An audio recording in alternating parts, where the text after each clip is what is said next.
al presidente Felipe Calderón, a su equipo de trabajo, al presidente mexicano y también al narcotraficante Joaquín Guzmán Loera, él es el Chapo Guzmán. Y en este sentido, bueno, la reacción, Epigmenio, de parte del presidente, bueno, de la presidencia, a través de este comunicado, pues es muy evidente, van detrás de quienes han sido los promotores de esto, en este caso particular, tú eres uno de ellos. Pero yo veo aquí dos temas que hay que sopesar, muy importantes. Cuando hablas de el presidente Felipe Calderón, también estás hablando de Genaro García Luna, el secretario de Seguridad Pública, también estás hablando de Guillermo Galván Galván, el secretario de Defensa, estás hablando de Francisco Sainés Mendoza, secretario de Marina, y también estás hablando del Chapo Guzmán. La posición en la que están ustedes es muy delicada, muy compleja. ¿Qué piensas acerca de esto? ¿O no habías pensado que hubiera una reacción de este tipo abiertamente a buscar una forma legal o una vía legal para afectarlos en el sentido del gobierno mexicano? Por otro lado, del Chapo Guzmán, pues no sabemos, ¿no? Mira, la verdad, la situación por la que atravesamos en general los mexicanos y no solamente quienes promovemos esta iniciativa es muy complicada, muy peligrosa, muy grave. Yo diría que la reacción del gobierno mexicano, lo que el comunicado de prensa de la presidencia nos hace ver, es que se trata de una acción, uno, desproporcionada, dos, lamentable, y tres, sintomática. Nos habla de un proceso de descomposición agudo de un régimen que agoniza ayuno de resultados, porque en sentido estricto, este gobierno ha logrado muy pocas cosas y ha basado su agenda básicamente en la cuestión de la seguridad, y los números y las estadísticas y el sufrimiento del país precisamente en seguridad es donde es más grave. No tenemos miedo, nos da miedo los criminales, ciertamente, no nos da miedo el amago de una demanda, tanto que no nos da miedo que estaremos ahí mañana, porque esto es una exploración por la vía jurídica, pacífica, después de haber intentado muchos caminos. Yo llevo muchos años escribiendo de manera consistente y pidiendo al gobierno rectificación de la estrategia. Ciudadanos han salido en las calles en múltiples ocasiones pidiendo rectificación de la estrategia. La Universidad Nacional Autónoma de México, distintas instancias han dicho: con la violencia no se combate la violencia criminal, sino se le exacerba. Y la única respuesta que todos hemos recibido ha sido: no hay más ruta que la nuestra. Este es el único camino, y el planteamiento de una falsa disyuntiva: o estás con Felipe Calderón y su estrategia de guerra, o estás en contra de México y aliado con los criminales. Y nosotros no estamos ni contra México, ni con los criminales. Al contrario, tenemos mucho más miedo de lo que los criminales pueden hacernos, porque nosotros sí estamos hablando de qué hay que hacer contra los criminales. Hay que combatir el lavado de dinero, hay que crear bienestar, hay que crear empleo, hay que disputar la base social. Esas son las batallas que hay que dar, y esas batallas no se están librando. Epigmenio, y quiero hacerte una pregunta, porque en el plano político estamos viendo a un presidente Felipe Calderón, que ya será un presidente de salida, estamos viendo al Partido Acción Nacional, pero entonces uno tiene que reflexionar necesariamente hacia atrás, es decir, tenemos que pensar en el gobierno panista del presidente Vicente Fox, tenemos que pensar en los gobiernos priistas anteriores, entiéndase Carlos Salinas de Gortari, entiéndase Ernesto Zedillo. ¿Qué es lo que pasaba en ese entonces? ¿Por qué crees que nunca se llegó a este punto? ¿No es real el enfrentamiento de Calderón, a pesar de ser un error? ¿Había acuerdos antes? ¿Qué es lo que pasaba en el México de antes, que nunca se llegó a esta confrontación, mala o buena, como la quieran calificar? Mira, la verdad es que el crimen organizado, el narcotráfico, crece solapado, amparado por el viejo régimen. Es el PRI el que le da alas a este fenómeno, y es una especie de convivencia perniciosa que se genera entre el aparato del Estado y el crimen organizado.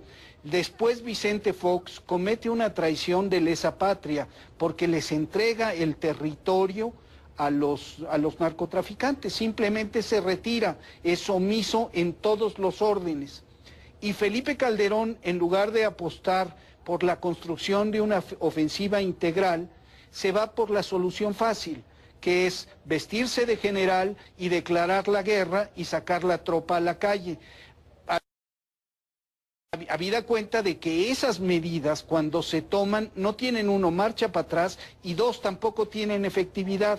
Hay una ley en la guerra, que es la ley de proporcionalidad de medios, que Felipe Calderón irresponsablemente ha activado.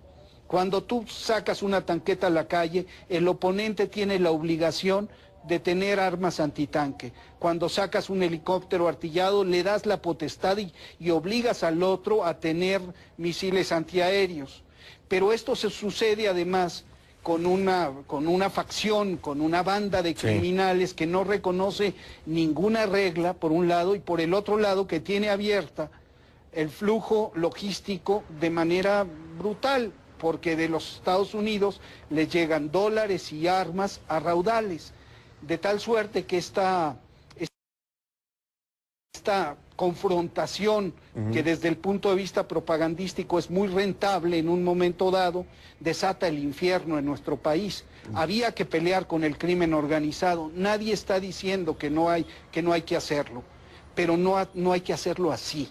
El camino que ha seguido Felipe Calderón ha terminado de empobrecer y ensangrentar a México, por un lado, y por el otro ha fortalecido al enemigo al que pretende destruir. Epigmenio, muchas gracias por este tiempo y por esta charla, además de esta perspectiva de análisis aquí en conclusiones, y en esta que también pues habrá que esperar ahora la conclusión de lo que proceda y lo que ocurre en esta Corte Penal Internacional, y claro, también habrá que ver qué es lo que pasa después de la salida del presidente de México, del actual presidente de México, Felipe Calderón, en términos de violencia en el país. Así que bueno, Epigmenio, nos estaremos viendo seguramente. Por lo pronto, saludos allá en la Ciudad de México. Muy amable, buenas noches.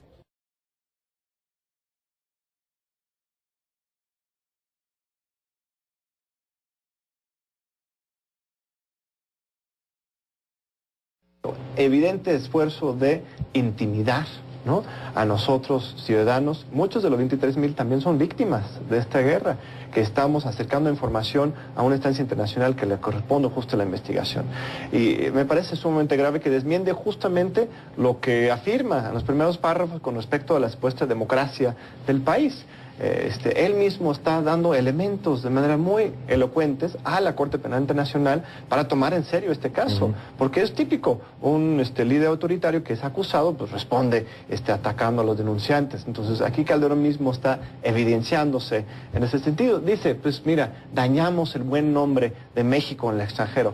Pues perdóname, al final de cuentas tenemos una situación difícil, es la realidad la que nos está afectando a todos los mexicanos, y amamos a México. Esto no es una labor anti-mexicano absolutamente, somos mexicanos y nosotros creemos en México, y justamente tenemos que exigir la rendición de cuentas de nuestras autoridades a la ciudadanía, y esto es nuestra labor, y por eso estamos en esta lucha. El debate se ha dado también en el sentido de que tal vez el que basta solamente con aportar pruebas a una fiscal, o hay que aportar información o hay que dar pruebas. O sea, si se está acusando al presidente Felipe Calderón de llevar a cabo un ataque sistemático contra la población, no hay que tener algunas pruebas, como para decir, bueno, aquí hay un documento donde se ordena. Sí, aquí el trabajo es del fiscal. Justamente el fiscal de la Corte Penal Internacional, su trabajo es investigar cuando él presume que podría existir un crimen de lesa humanidad, ¿no? Y él es el que concluirá en su momento quiénes serían los responsables o no.Nosotros acercamos la situación que existe en México y suponemos que podría estar implicado las autoridades, y también incluimos obviamente todos los narcotraficantes.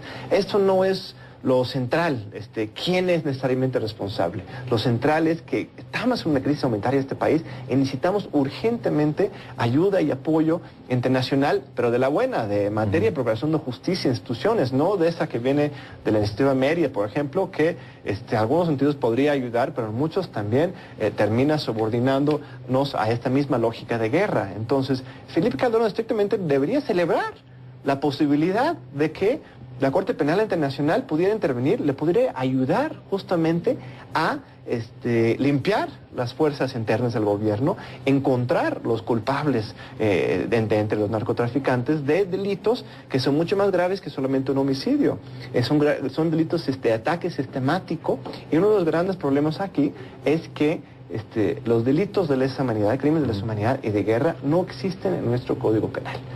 Ni siquiera, aunque hubiera voluntad para investigarlas, no podríamos hacerlo en México porque no existen en el Código Penal Federal. Estamos en falta, la verdad, en México, porque firmamos el Estatuto de Roma que rige la Corte Penal Internacional hace ya 6 años y no hemos adecuado el Código Penal al respecto. Entonces, este es el otro tema. Solamente puede entrar la Corte Penal Internacional cuando a nivel local, en México, estamos imposibilitados para investigarlo. Y esto es obviamente el caso porque no existe el tipo. Pero no se ha llevado el caso a la Corte Suprema de Justicia, por ejemplo.